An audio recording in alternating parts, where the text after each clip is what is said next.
Well, hello and welcome to everybody in the Elevate Your Wellbeing group. It's so wonderful to have you all here today as we explore this topic of what self-compassion is and what it looks like for you as you explore how you can put that into action. So I'd love to just get a sense of who's here today. I know within this group there's people from within different states of Australia and overseas. So just drop in the chat box where you're coming in from today to watch this talk, and I'd love to be able to connect with you and just say hi. So just drop in the chat box where you're coming from today.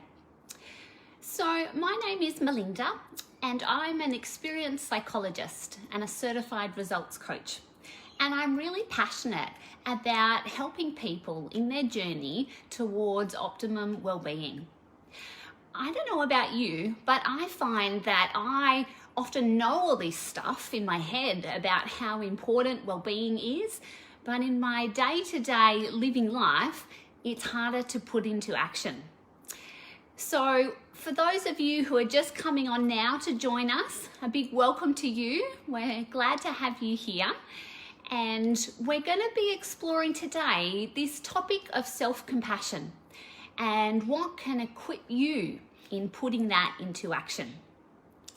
So drop a Y in the chat box if self-compassion is something that you feel you'd like to learn a bit more about and get something out of today. Just pop a Y. And the other thing I'd love us to explore is, what does self-compassion mean to you? Because I guess it means different things to all of us. So just jot in the chat box what self-compassion is, and I'd love to get a sense of your different thoughts there. So I guess I'm really passionate about self-compassion, partly because I did my master's thesis on it as part of my psychology training.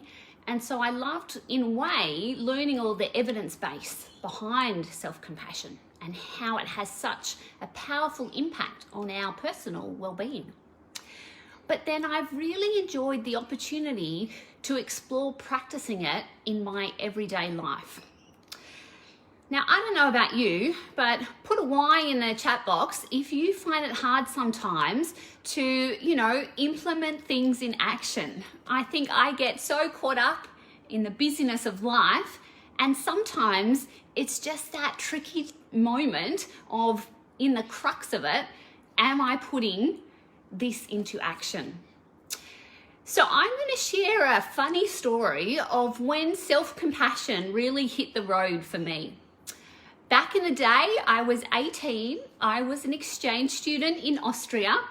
And obviously, as an 18-year-old, you're a bit strapped for cash.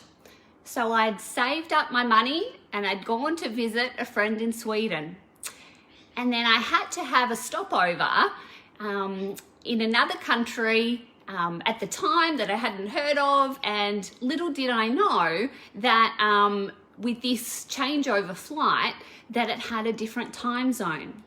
So here I was in this place where I'd thought, right, it's only $30 to get a haircut here, whereas in Austria it costs me a whole lot more. So I'd gone 6 to 8 months without getting my haircut and thought, you beauty, here I am, I'm gonna quickly get my haircut. And then I walk out, get to the boarding gate with like 45 minutes before my flight boards, and I look around and there's nobody there. And I'm thinking, crikey, what has gone wrong? And then I find out that there was a 2-hour time zone difference that unfortunately I had not calculated or been aware of. So, as you can imagine, in that moment, I had some priceless words go through my head and some comments of, oh, Melinda, how could you be so forgetful to think if there's a time zone? And so my 18-year-old self, back those sort of many years ago, wasn't thinking self-compassionately. Rather, my inner critic had got its great words and comments live happening for me in my mind, and I burst into tears. I was like, oh my gosh, how did this happen? So my $30 haircut moved to an equivalent of a $700 haircut when I had to buy a new flight back to Austria. So drop a Y in the chat box if you've had an experience of any form, whether it's saying something that afterwards you regretted, or you did something slightly embarrassing, or maybe something larger like mine where you did a really big blooper and it sort of cost you a lot. So just drop a Y if this is something that is something you can relate to, and if self-compassion is something that you would like to grow more of in your world. So I'd like to just get a sense of, what do people know is self-compassion? Pop it in the chat box what you think self-compassion is, and kind of what that looks like for you.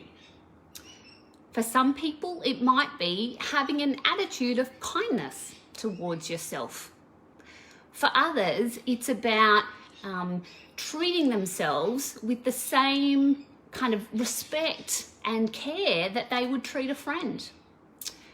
So I guess today, to give an overview, we're going to be exploring what self-compassion is and how we can be equipped to intentionally do it more and practice it more in our lives. And thank you, Leisha. She's commented, for her, self-compassion is taking time out to re-energize. And what an important thing that's helpful for all of us. Heather has said it's being kind and sensitive to yourself as you would to others. So I guess one of the big gurus in self-compassion, one of the founders of it, is a lady by the name of Dr. Kristin Neff. And she's done so much research in self-compassion, and she's identified 3 crucial aspects. One is having an attitude of kindness towards yourself. The other is having a mindfulness attitude. And the third thing is noticing what's happening to you in light of common humanity. And so these 3 elements are what really come together to make up self-compassion. And thank you, Margaret has also shared, it's caring for myself.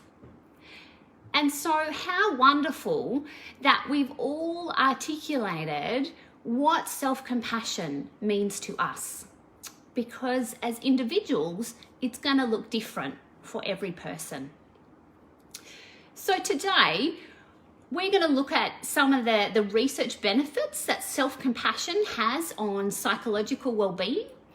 And we're going to look at what are some barriers that we face to putting it into action.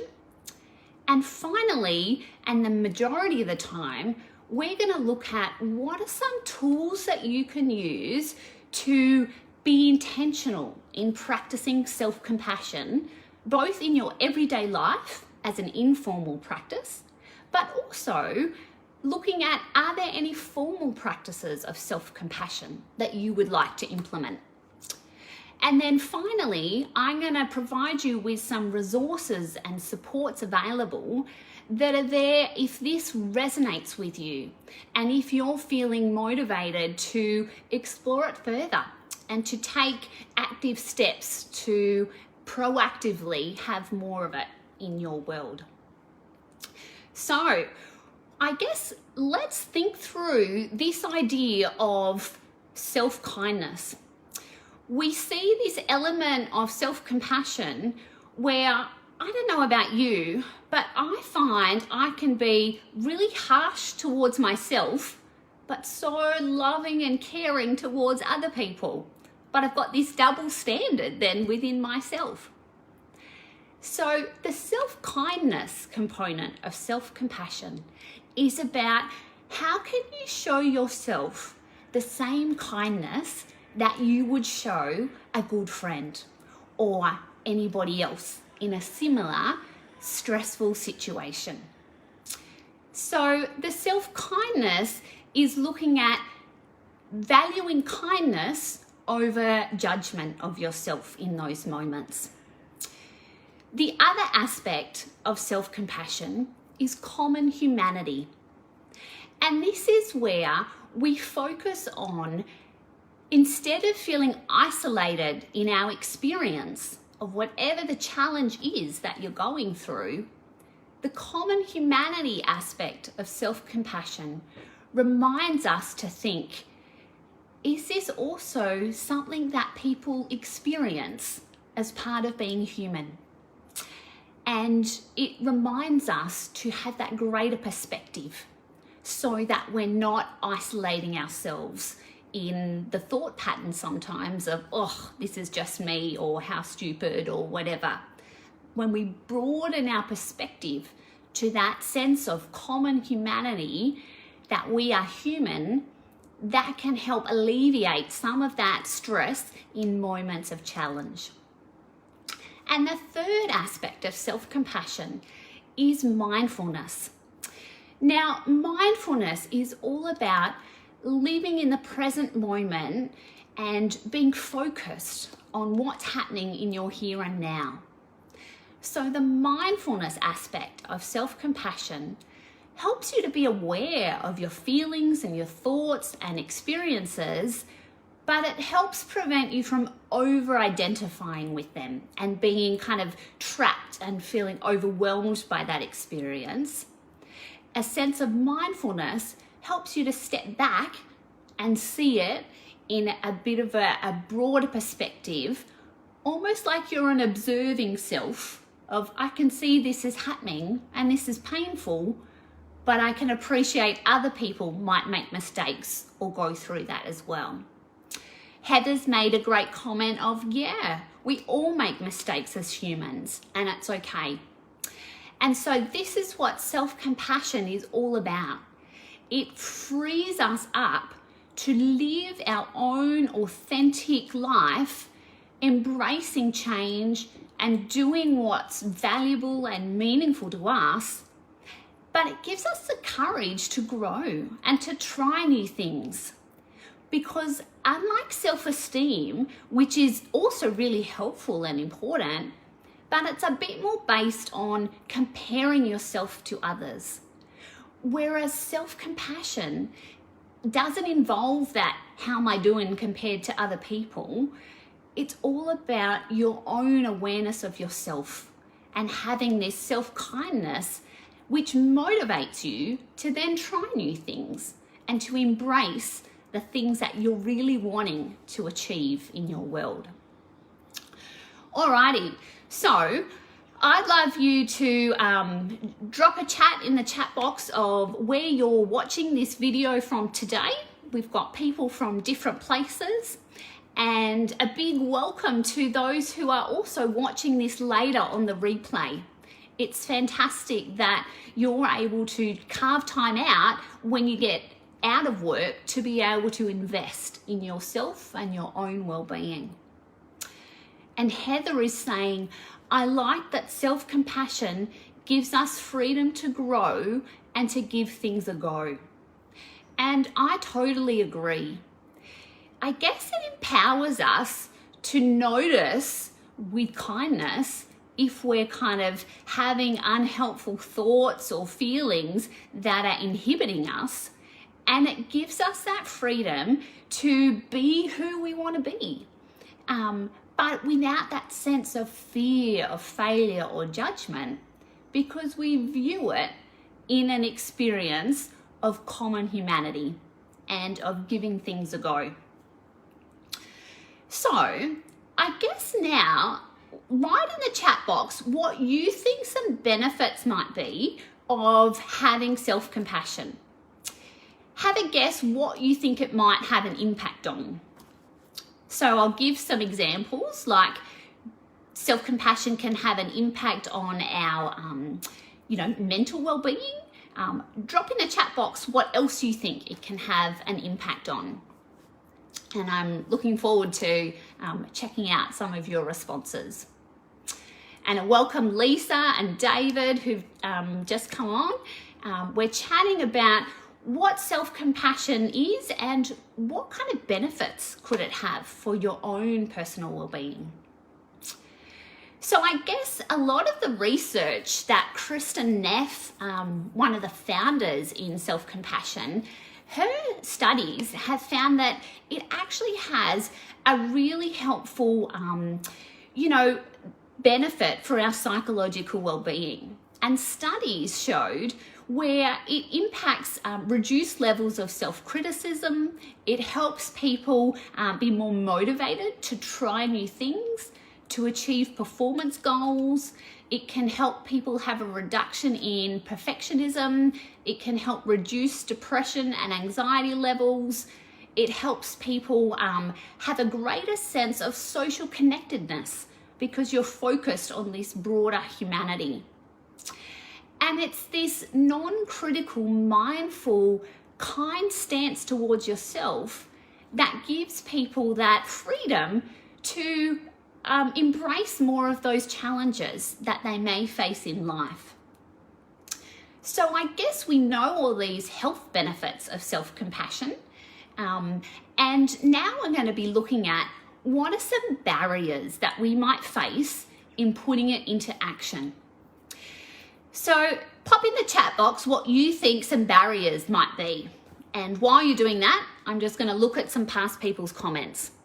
So thanks, Leisha. She's shared that having higher levels of self-compassion helps her be more available to others. And I imagine it's because she's taking that time to invest in herself and her own self-care as well. Heather is saying it gives her a greater relaxedness with others. And others have shared it helps them try again after moments of challenge. Lisa is sharing that it helps in a way to prevent making the same mistakes over and over, because you're able to learn from those mistakes without beating yourself up, but you're learning from them with an incentive to change because you've got that growth mindset and this attitude of simply giving things a go. So, barriers to putting it into practice. I know a big one for me is busyness and time. But another barrier is often I'm not always aware in the moment of that inner critic that might rise up. And so one powerful thing about implementing self-compassion more in your life is actually carving out space and time, even if it's just like 2 minutes a day or, 10 minutes once a week, to intentionally focus on how you can have more self-compassion in your life. So I'm going to share 2 informal practices of self-compassion today. And these are on the website of Kristin Neff. And I'm going to, at the end of this chat, put some resources for you to follow up if this interests you. So right now, we're going to do the self-compassion exercise of how would you treat a friend? So I want you to think of an example where, something was challenging that you had to face, but not too challenging or overwhelming, but just sort of a mild level of challenge. So I'll give you a moment to think of something in your mind. And now I want you to imagine that your close friend is going through that same scenario and they're really struggling. They're feeling overwhelmed.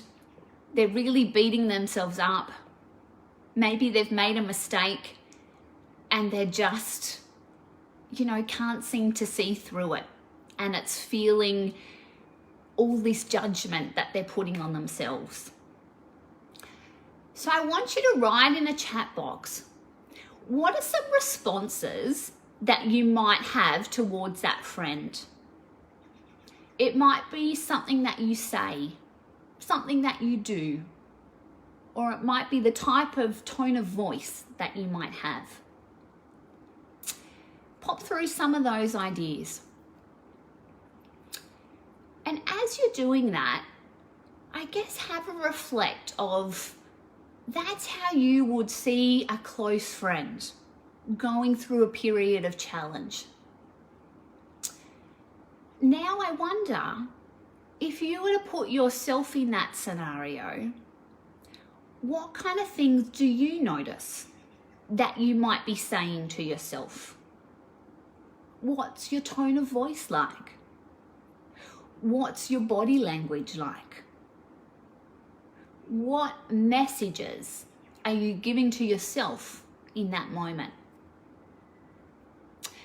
And I encourage you to just notice, out of curiosity, drop a Y in the chat box if you noticed any difference between how you treated a friend and how you treated yourself in moments of challenge. Now, often we find we're a bit more self-critical to ourselves than we are towards others. And so this exercise of noticing that difference helps you to reflect on, how can I have that same attitude towards myself in times of stress or challenge?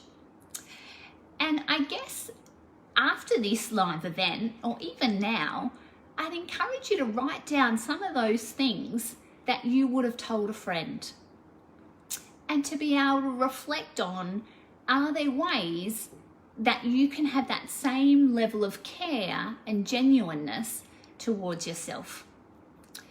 Heather has mentioned that she might say to a friend, I'm really sorry you're going through this. Whereas if it's ourselves, we might perhaps say, ugh, again? I'm going through this again? So we can see the change in our tone of voice even. So noticing these things are a really helpful first step in practicing self-compassion. So that's exercise number 1. Reflecting on, how do you treat a friend? What do you say to them? And what do you say to yourself? And writing down some of those things that you say to a friend so that you can then start to practice more readily saying those things to yourself. Alrighty. Now, another bit of a self-compassion exercise that I love, also from Kristen Neff, is called self-compassion break.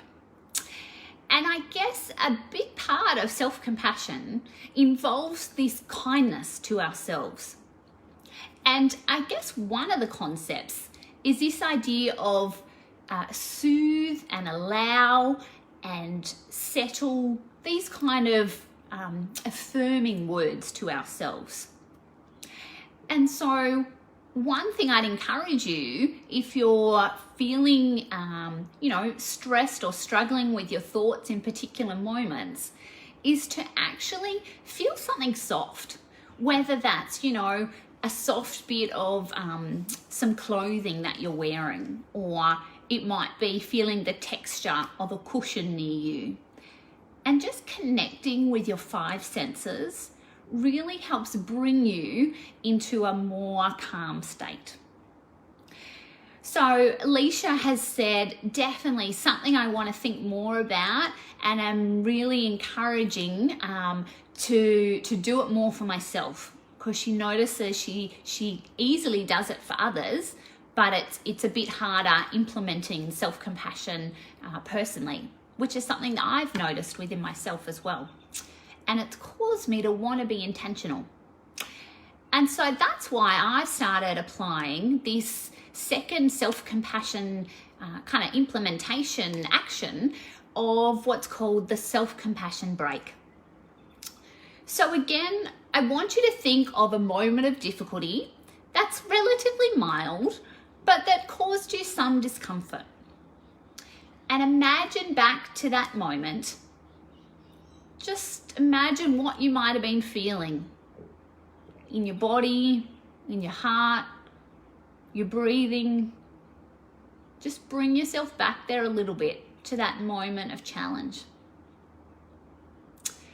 Now, there's 3 helpful things we can do in this moment.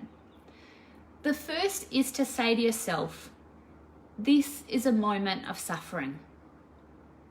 That's that self-kindness talk.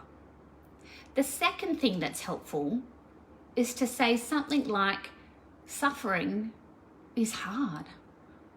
And suffering is a part of life that other people experience as well. And that taps into that idea of common humanity. And a third thing you might say to yourself is, may I give myself the compassion I need in this moment. So they're kind of some things for bigger elements of suffering or challenge, but it's great for us to think through what are the everyday things we could say. You know, if we're late for a meeting, or the kids have left and you've accidentally left their lunch at home, or different things like that.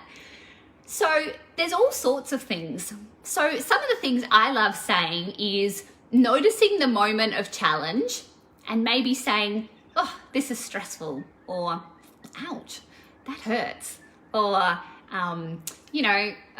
that was a mistake I didn't see coming. So just having that kind of kindness towards yourself in acknowledging the situation.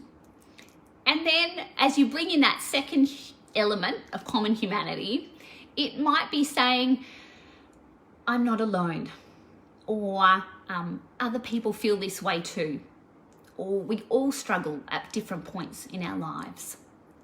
So that's bringing in the self-talk of common humanity. And then the third bit is saying to yourself, may I be kind to myself, or may I be strong, or may I be patient. So you can see we went through that self-compassion break exercise highlighting different self-talk statements that we can give ourselves in moments of challenge. And they all draw upon this idea of a self-kindness statement, a statement that acknowledges your experience in light of broader humanity, and a statement of committing to being kind of kind to yourself and mindful of how you're going in that moment. The other thing that's really helpful to do sometimes is to be aware of your different senses. This idea of self-soothing. And so one of the things that Kristin Neff recommends in this self-compassion break is sometimes bringing in an element of physical touch. For some people, it might be placing their hand on their heart, and just in that moment, as they're acknowledging, this is tough right now, but I'm going to be kind to myself and I'm going to give it another go. Sometimes that feeling of physically showing warmth to yourself can be really encouraging. For others, they might have a soothing practice of just gently, holding their hands over the top of each other. Or for others, it might be, just gently rubbing their arms, or having a gentle kind of caress, or feeling a soft kind of, nicely textured item. And in the moments of doing that, you're drawing your focus away from the feeling of overwhelm, and you're focusing in on this sense of kindness and your kind of physical touch sense. So I guess they are 3 strategies that we can use to actively implement self-compassion. So there's some informal strategies, and then we're just going to spend the last kind of 5 minutes looking at giving you some resources if this kind of interests you and if you'd like to pursue it further. So at the end of this Facebook Live, I'm going to put some websites in where you can either listen to someone give a guided meditation on self-compassion, or you might follow some website links that go to direct exercises similar to what we did today. But I guess a final thing that's helpful is having this growth mindset with self-compassion. And that really equips us to put it into action. When we can think, hey, I'm actually pretty good at self-compassion, but I want to be even better. Or maybe it's actually, I really struggle at self-compassion and I just want to, make life that little bit more bearable so my inner critic isn't as strong. So whatever that might be for you, I encourage you to explore this idea of a growth mindset, which highlights that you have the ability to change or to have more of what you're wanting to grow in terms of this self-compassionate attitude. And I guess it's in comparison to a fixed mindset, which is more when we're feeling stuck and feeling like we can't change. So I guess to summarize, the 4 steps we've talked about today in putting self-compassion into action is about noticing what it is, that it's having an attitude of self-kindness, connecting it with a broader sense of common humanity in the moment of challenge, and how can we be mindful of what's happening rather than over-identifying and being caught up in the experience. So that's the first strategy. Know about those 3 elements and actively try to be mindful of them. The second activity we did was, how would you treat a friend in moments of challenge? And how can you explore having those same statements towards yourself?